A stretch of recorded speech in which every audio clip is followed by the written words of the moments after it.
Hey, we got audio now. Yay! It does help when you press record on the recorder. You know, otherwise you kind of go back, look at the video and go, what? Bleep, bleep, bleep, bleep, bleep, bleep.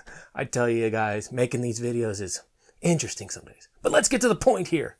Today, let's go back to something else. COVID. I've been meaning to make this video for a while, but you know, now's a really good time to actually make this video. Back over the summer and all that, scientists and all that, they were discovering an interesting mutation in the coronavirus. It's called D614G. If you have no idea what that means, don't worry about it. It's a specific spot in the genetic code. And the virus went from having the outer shell spikes, and if you don't know what I'm talking about, here's the picture of coronavirus and what stuff. There's little things shooting up around the sides of it. Well, those are the spikes. This mutation in the genetic code caused it to have more spikes on the outer shell. Does it make it more dangerous, more infectional? They don't know. Could be, could not. No one knows. But they saw it happen. All right. Here's the thing. And for a video that actually has an interview with scientists, stuff like that, here's a video from Vox. Now, I'm certain some of you people are on the right are going, what? Vox? Look, we are people that are supposed to gather information from every source. I don't care where it comes from. Get through it, double check it, review it, and all that stuff.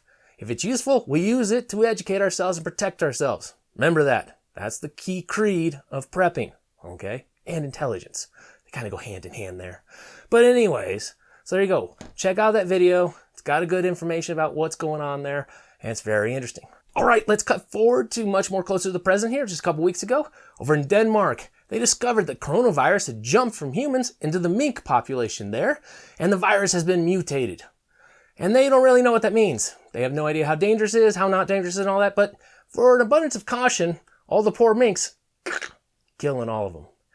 Yeah, I don't really like that. I don't like these jumping to conclusions, and currently the current virus's, survival rate is ridiculously high. But, the poor minks, out of abundance of caution, they're all dead. And apparently they have a large population of minks in Denmark because they raise them for fur. Really? Still, we are raising animals for just their fur. Now, if it's part of the meat industry and all that other stuff, and you sell the hides and all that, and we're using as much of the animal as possible so nothing goes on to waste, fine with that. But raising an animal specifically for its fur, not fine with that. Cut that crap out, all right? And yes, for those of you out there that are going to gripe at me, feel free. I don't care. I disagree, and I think it's crap that we do this shit, all right? You need to respect living things, and if you actually need them, like we're going to consume them and stuff like that, you use the whole animal. All right? Anything less than that, I find severely disrespectful to the living thing of itself. And yeah, just horrible. Horrible all around. So there you go. There's my view on that point. Okay? Now, the other thing, though, about that is in the past, we have seen when you see cross-species jumping, bird flu, swine flu, and all these things where they start jumping, the virus jumps between species, often ends up far more dangerous and lethal, also far more infectious. It's happened in the past times, so that's why they're very concerned. And coronavirus apparently is prone to significant mutations, it's looking like, which is interesting. Of course, there's all sorts of other weird stories you see reading all that stuff, and you're like, need more evidence to believe this. But people run with it, so you see all sorts of crazy stories. But this is more hardcore, true stories. If you're wondering for a story about the source on the mink thing and want to read about it, links down in the description, okay? Go click there, go check it out, go look at it. It's worth keeping an eye on. Let's jump over here to where I live, New Mexico. And our lovely governor's like, I'm afraid. I'm so afraid. It's so scary. The coronavirus is back. We have to shut everything down. Yeah, she issued a giant lockdown order, so it's a shelter-in-place order, limited to no more than 5 people in a place at once, or else you're gonna be in jail. Yeah, we're gonna put you in jail with a lot more people. Brilliant. Shutting everything else down, so if people are infectious, if people are sick and all this stuff, we're gonna be congregating together in single areas.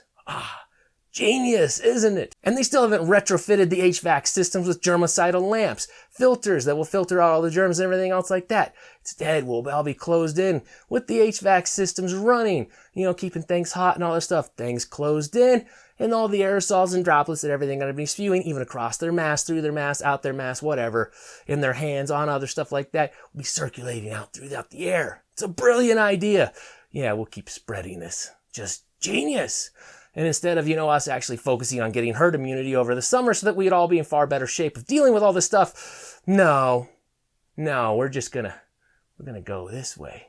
Make everyone suffer, so in the cold months when everything's far more virulent, people's immune systems are weaker, and we're far less equipped to handle this, we're gonna make things worse. Yeah, I can go on a long rant about this. And they're saying right now, only essential businesses. Now you look in other parts of the news and everything else like that, guess what? More lockdowns are coming down in the USA already. We're already seeing major lockdowns coming in Europe. Yep, just like we thought. They were coming. The lockdowns are coming here. They're all gathering up. Fun times. And we went to Walmart today to go check on stuff. Guess what? Toilet paper, paper towels, and cleaning products have all been completely raided. And the lockdown in our state starts Monday. Yeah, just cute. All sorts of stuff starting to already miss. And, we were starting to see things missing in our town and in the big city of Albuquerque, stuff starting to miss in a lot of the stores. For those of you who live in Albuquerque, let me know what you were seeing. But when we went to the stores like that, like Smith's, Albertsons, and some other things like that, we noticed that a lot of things, even in the big city, were missing. Pieces missing place, stuff's never recovered. And it was getting worse as we started getting close to the winter months like that. Started to really pick up, as we noticed, around August. For everyone else in the country, watch stuff, see things, let me know how you guys have been seeing. Your supply chain also behind on things with stuff getting worse? But see, this leads to the bigger issue I was thinking. As the UN is projected, and in case you haven't seen the article, link in the description, go check it out. They're expecting massive starvation on biblical levels. Yeah, biblical plague levels, fire and brimstone reckoning type of things. And 750 million people starving to death. Yeah, just lovely, right? That tells you how damaged the supply chain is. And it's been severely damaged. Guess what? We see major lockdowns here. Biden gets any issues, nationwide lockdown. Shut it down. Gone, right? I think the supply chain, we're going to have not just issues with it. I think we're going to see collapse in sections. That the supply chain buckles. There's just not going to be enough food. You're going to see massive price increases on a lot of critical goods. Instead, you won't be, oh, hey, there's no chicken to buy, but I can buy pork. Or there's, no beef. I can get turkey or something, things like that. I think you're going to see like sections just gone. Just completely gone. Coronavirus maybe even jump to the birds, right? So they call all the dang chickens so you can't find any eggs or any dairy on, cows, but different. Like, why do they put eggs with dairy? I've always wondered that. But anyways, yeah, you might find no chicken, no eggs and stuff like that. Just gone. I think we're going to see major buckling in the supply chain. We've been stocking up throughout the summer, adding to all of that because we expected this. We thought it was just coming down the line, and this was obviously going to be a repeat and probably worse because of, like I said, 750 million people dying of starvation. See, the first world, we just, bid higher, got the supplies we needed and fed our people. That's why the food prices rose up so much, supply, demand, and, we just outbid the third worlders who had no ability to actually bid for the food and get what they needed. First world's nice on that. We got to stay fed. We just starved everyone else out, but we got to stay fed. But the problem is now, if you have the supply chain majorly damaged and it still hasn't recovered and we do this again, I think the first world's going to really feel it this time. I really do. There's a real good chance we could have some major issues where things buckle. Now, there's no guarantee of this. I mean, you everything I say, take it with a grain of salt, stuff like that. It could completely go the other direction. There could be mass panacea of everything available that everything's wonderful. They could decide, they have passed some special law and you have, stuff delivered to your door fresh every day. It's like that Blue Apron or Hello Fresh to your door every day and we never have to work again in our lives. Or maybe, the situation's a little more dire. But like I say, I'm pessimistic on stuff, so I plan, I put things away. It's like that because, just don't really fully believe that, things are going to go lovely this winter. See, I kind of think that 2020 was sort of the warm-up show, the warning, hey, get ready. Stuff's kind of bad right now. Things are ugly and all this stuff. And this is the warm-up event. And I think 2020 is either the lead up to the main show or the main show. So I expect things to get a lot worse. I really do. But like I said, I'm a pessimistic SOB. So there you go. That's what I think of things. If you want to take a far more optimistic approach, good things for you. For me, I'm a pessimist. So I'm going to be stocking up. But I hope for the best. I really, really do. I just put things away for a rainy day. That's just how I am. Let's swap over and take a look at another amazing piece of news that crawled out in the middle of all the election chaos when everyone was talking about the votes and everything else going on. And that's the vaccine. The vaccine is here. Pfizer has released information about it. It's 90% effective. This will bring forth salvation to mankind. We are saved. Saved. Yeah, there's a catch here. You know I'm leading into a catch with an intro like that. I mean, come on, right? Well, yeah, so the vaccine is out. I mean, they're ramping up production. They're willing to get in all this stuff like that. And, you know, it's a two-parter. So you go in, you get an injection and stuff like that. And apparently a lot of people are going to feel real crummy. Apparently the way the immune reaction works, you're going to feel sick, really sick for a while. But you get better, you know, it's like that. Then you go in and do it again. Ain't that fun? It's like after 3 or 4 weeks, you go right back in and you get another shot. So you get to do it twice. Joy! I'm looking forward to it. Not really. Now, I fully expect if Biden is in the office that he is going to say, you know what? This is highly important. It's time for a national vaccine mandate. Everyone must get it. If you want to have a permit to work and get approved for work, you know, get your whatever you need for work or some sort of tax thing, or maybe they'll tax you. We'll have a new, you know, personal mandate for a vaccine. They're going to slam you on the taxes. It'll be like $5,000 or something if you don't do it. And they'll try it through executive order or something. I don't know. I mean, I just wouldn't be surprised if they, you know, try to encourage you as much as possible to get this vaccine as quickly as possible, because I know they're wanting it. But I went reading about the vaccine. Here, link in the description. Like always, go read it. This vaccine is the first of its kind. Amazingly ingenious, shows the immense power humans have risen to. This vaccine is genetically engineered. Now, if you're going, wait, what do you mean, Reed? Well, this isn't a dead virus. This isn't some virus we have killed, altered slightly, you know, with some preparation, and then we're going to give it to you to get an immune response. No, this is genetically engineered mRNA. So basically, the vaccine is injected mRNA into you, okay? And that mRNA infects your cells. And then it instructs your cells to make COVID spikes, you know, picture the virus, those things sticking up, that's the COVID spikes. Instruct your cells to make those. But supposedly it won't, you know, infect other cells or cause other problems with you, even though, you know, it gets into your own cells and instructs your DNA to do this. And then your immune system sees it and goes, attack, attack, okay? And so, you know, poof, there you go. Genetically engineered vaccine, first of its kind, opens up massive possibilities throughout the world that we can save humanity from the world's most horrific diseases. Yeah. So you guys have heard my rant about GMOs. If you haven't, here it is up here. You can go see why I think of GMO food.